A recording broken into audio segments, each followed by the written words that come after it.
តែក្លិនមិនបានខ្លួនក្លិននឹមនួនអូនសុខដុមក្លិនអើយក្លិននៅឯណារៀមប្រាថ្នាថានឹងបានរួមប្រាណស្រស់ស្រីអាសូរក្លិនមិនគួរខ្លី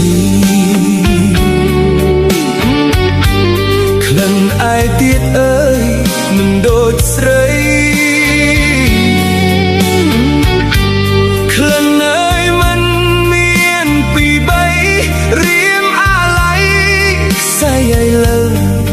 ព្រោះចង់បានប្រាណសុខដុមអច្រមុំធ្លាប់ឈ្ងុយនឹងធម៌ធ្លាប់ថាគ្មានសល់ត្រង់ណាក្លិនណាអើយធ្វើឲ្យបងខ្លោចផ្សាតាថ្ងៃណារៀមនឹងបានស្រង់ក្លិនដងទៀត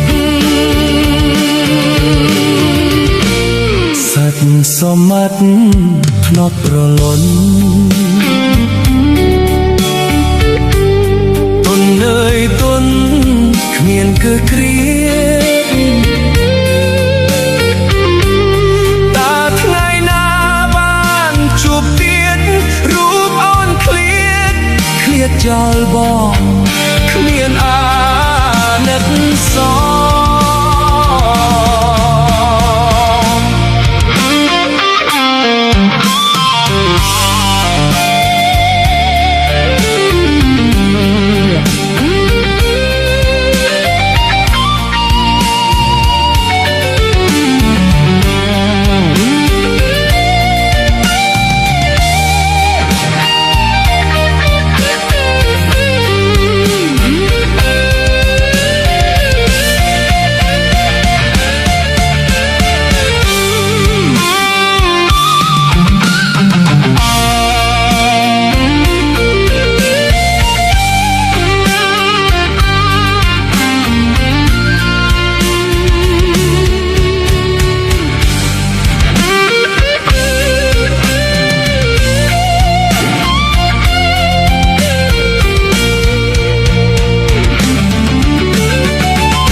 ច្រមុំធ្លាប់ឈ្ងុយនឹងធម៌ធ្លាប់ថាគ្មានសល់ត្រង់ណាក្លិនណាអើយធ្វើឲ្យបងខ្លោចផ្សាតាថ្ងៃណារៀននឹងបានស្រង់ក្លិនដងទៀតសាច់សមត្ថភ្នត់ប្រលន់ទុនអើយទុនគ្មានគ្រា